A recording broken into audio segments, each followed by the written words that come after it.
Coming up on Double Take Sports Top 5 Minutes with the Watch Brothers, we will have your final scores and stats for Week 10, a recap of each of the 14 games in Week 10. We will have that for you coming up next.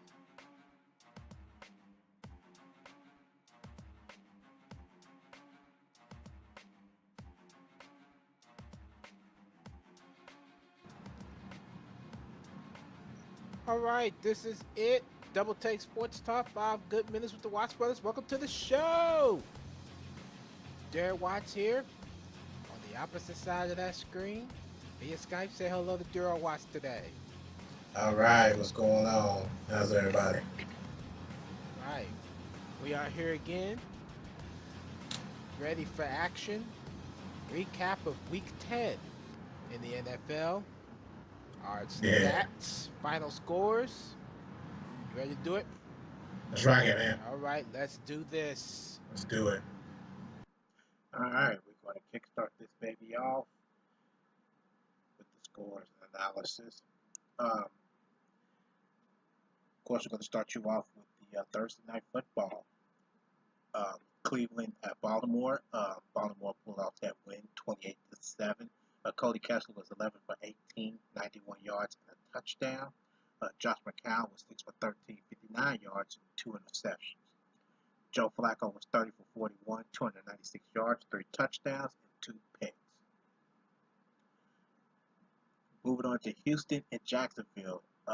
Houston pulled off that win, 24-21. Brock Osweiler was 14 for 27, 99 yards, and 2 touchdowns. Blake Bortles was 32 for 49, 265 yards, 2 touchdowns, and a pick. The Rams and the Jets. Rams pulled off a 3-point win, 9-6. Case Keenum was 17 for 30 and 165 yards. Bryce Petty was 19 for 32, 163 yards, a touchdown, and a pick. Atlanta and Philadelphia. Atlanta lost that game, 24-15 in Philadelphia. Matt Ryan was 18 for 33, 267 yards, a touchdown, and a pick. Carson Wentz was 25 for 36, 231 yards. Denver and New Orleans. Denver pulled off a 2-point win, 25-23. Trevor Siemian was 25 for 40, 258 yards, 2 touchdowns, and 2 picks. Drew Brees was 21 for 29, 303 yards, 3 touchdowns, and 2 picks. And Chiefs and the Panthers. Chiefs pulled off a 3-point win, 20-17. Alex Smith was 25 for 38, 178 yards, and a pick. Cam Newton was 23 for 38, 261 yards, touchdown, and a pick. All right, continuing off in the analysis of the games, the rest of the games in Week 10, starting off with the Vikings and Redskins in Washington. The Redskins pull away with that win, 26-20. Kirk Cousins, 22 for 33, 262 yards, 2 touchdowns, and no interceptions. Sam Bradford, 31 for 40, 307 yards, 2 touchdowns, and 1 interception. Next game in Tennessee, the Green Bay Packers, Tennessee Titans. The Packers get the embarrassing loss by the Titans, 47-25. Aaron Rodgers, 31 for 51, 371 yards, 2 touchdowns, and 2 interceptions. Marcus Mariota, 19 for 26, 295 yards, 4 touchdowns, and no interceptions. Big game for him. Now we go down to San Diego, where the Dolphins faced off against the Chargers. The Dolphins win this game in a statement over the Chargers, 31-24. Phillip Rivers, 23 for 44, 326 yards, 3 touchdowns, 4 interceptions. Ryan Tannehill, 17 for 24, 240 yards, 2 touchdowns, and no interceptions. San Francisco 49ers, Arizona Cardinals in Arizona. Arizona pulled away in a close one, 23-20. Carson Palmer, 30 for 49, 376 yards, 1 touchdown, 2 interceptions. And Colin Kaepernick, 17 for 30, 210 yards, 1 touchdown, and no interceptions. Then we go down to the Steel City. Dallas Cowboys, Pittsburgh Steelers in Pittsburgh. Dallas run away with this game off 2 touchdowns in the last few minutes of that game to win in Pittsburgh 35-30. Dakota Prescott, 22 for 32, 319 yards, 2 touchdowns, no interceptions. Ben Roethlisberger, 37 for 46, 408 yards, 3 touchdowns, no interceptions. Sunday night, Seattle Seahawks, New England Patriots in Foxborough. Patriots played Seattle's role in the Super Bowl, loses to Seattle 31-24. Russell Wilson, 25 for 37, 348 yards, 3 touchdowns, no interceptions. And Tom Brady, 23 for 32, 316 yards, no touchdowns, and an interception. And just to note out this game, the last time Tom Brady did not throw a touchdown in a game was in 2015 on January 3rd against the Miami Dolphins, which New England did lose that game 20-10 in Miami. And last but not least, our Monday night game, the Cincinnati Bengals and the New York Giants. The Giants played to lose in the second half, but pulled together off Eli Manning's 2 interceptions to beat the Bengals 21-20. Andy Dalton, 16 for 29, 204 yards, 1 touchdown and interception. And Eli Manning, as I already mentioned, had 2 interceptions on 28 for 44, 240 yards, and 3 touchdowns. Them are your final scores and stats for Week 10.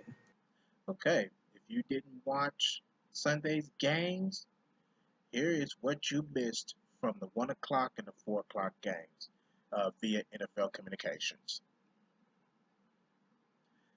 We're going to kick this one off with the Dallas Cowboys. Rookie running back Ezekiel Elliott, he rushed for 114 yards and 2 touchdowns, including a game-winning 32-yard score with 9 seconds remaining, and had 95 receiving yards with a touchdown in the Cowboys' 35-30 win at Pittsburgh.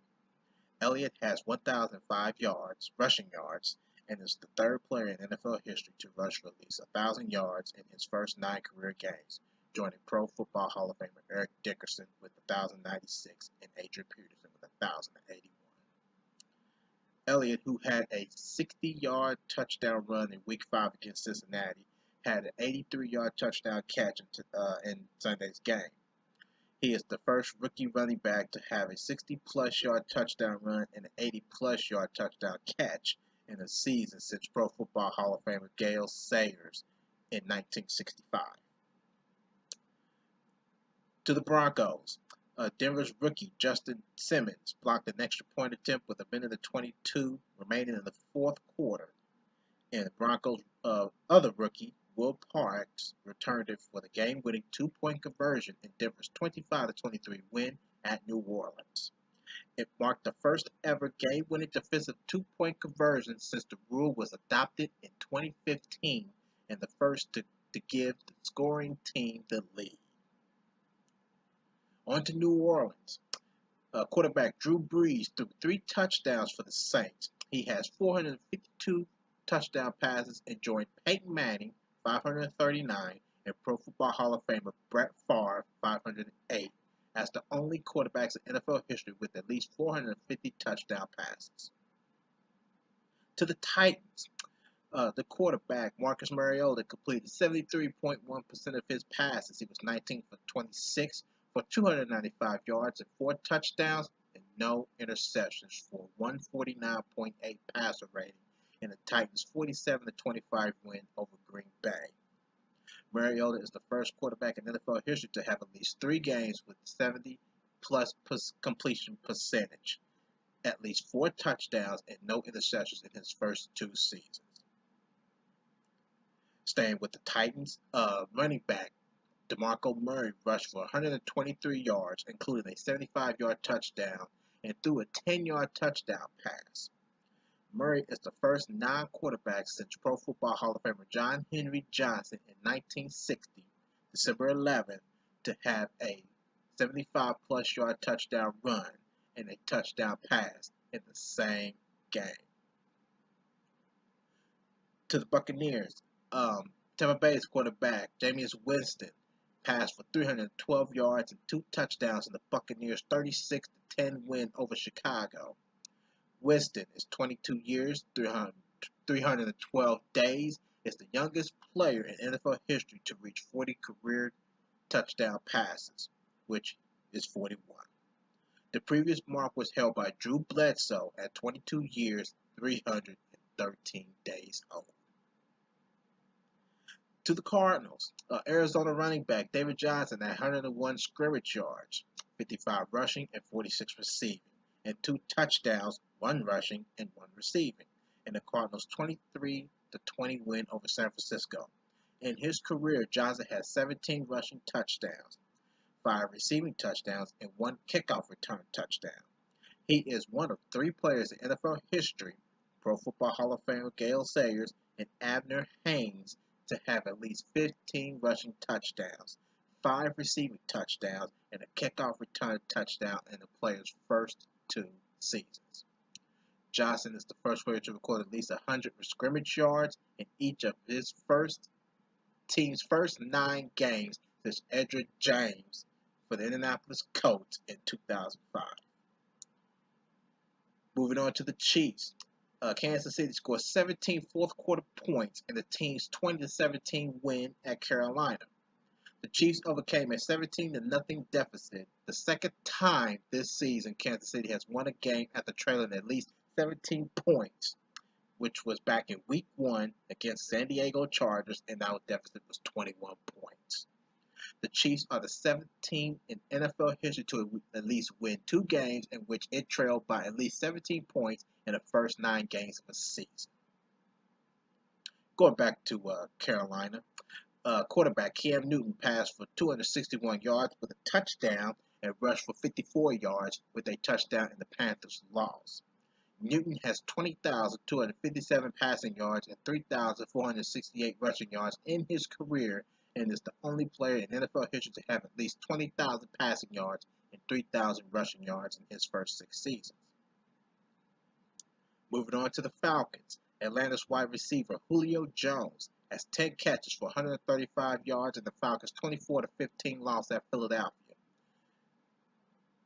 Jones, who was playing in his 75th game, has 475 career catches, the most in NFL history by a player in his first 75 games. Jones has 7,306 career receiving yards and is one of 2 players in league annals with at least 7,000 receiving yards in his first 75 games. To also accomplish that feat is Pro Football Hall of Famer Lance Alworth with 7,532. And lastly, but not least, moving on to the Vikings. Minnesota's wide receiver Stephon Diggs had 13 catches for 164 yards in the Vikings' 26-20 loss at Washington. Diggs, who had 13 catches for 80 yards last week, is the first player in NFL history to have at least 13 catches in consecutive games. That is the stats from the 1 o'clock and 4 o'clock games via NFL Communications. All right. Check us out on the social media side. Get more involved in our podcast. We're on Twitter at DTST2414. Like us on Facebook, Double Take Sports Talk page at The Watch Brothers. We're on YouTube. Hit that like button. Hit it. I don't care what you do. You ain't got to listen to it. Just hit it. Also, we got the blog, Future Critical Thinking and Analysis. You can check that out at doubletakesportstalk.blogspot.com. All right, that is our final scores and stats and everything from Week 10 wrap-up on Double Take Sports Talk. Final thoughts of the game, of this show. Well, I'll call it a game because it is a game. Everybody's been talking about it, and we might go ahead and give our thoughts on it. Yeah. The election and Donald Trump winning. Daryl, what are your thoughts? I'm going to be honest here. Even though that we had our equal share of being screwed either way, This right here just shows that people are not very happy about this. People are not very happy about this. And to be honest, I'm not too thrilled about it either. Um, if he, well, actually, Hillary Clinton was the one who was saying, okay, he won it. Let's give him a chance. Well, to be honest, some people just don't deserve chances, especially what they have done, you know, off the camera and things that they have done in their personal lives. I don't think that those type of people should deserve to even have a chance to actually run a country that their arrogance has really just uplifted the whole entire United States, period, and the nation itself. You know, it don't look good either way, but hey, he won the election, give him the chance, see what happens. Screw up, but hey, so I'm gonna be honest here, and a lot of people may not like my thoughts on what I have to say about this, but again, it ain't your show. Here recently, I have looked at a lot of videos and I have paid attention a lot to uh, this results, and it's not shocking to me like it is to everybody else that Donald Trump won. right. Um, I'm very disappointed that he won. I don't like that he won. Everybody keeps saying, let's give him a chance. He's already been given a chance. That's what the whole purpose in the campaign for, to me personally. The campaign is to persuade people, get that chance to just go in there and then do everything. So now that y'all giving him a chance already, all he has to do is just come in here and put things to action. And to me personally, a man with no political experience in the office whatsoever kind of distraughts me, and it kind of shows me what this world is really about. It's like putting a doctor at the surgery table with no experience at all in surgeries. Yeah. It sickens me, it disappoints me, and in my personal opinion, this is what the world wants, so they got it. Oh, they'll find out in the long run that Trump is going to be that one that didn't belong in office. They're going to find out. They're going to see who the real Donald Trump is. Oh yeah, they They're will. going to find out. Yes, they will. They're going to find out. And I can't wait for that moment when it comes. Can't either. All right, ladies and gentlemen, Double Take Sports Talk. That was our thoughts on the election. That's our show. Thank you for listening to our show. Thank you for giving us a chance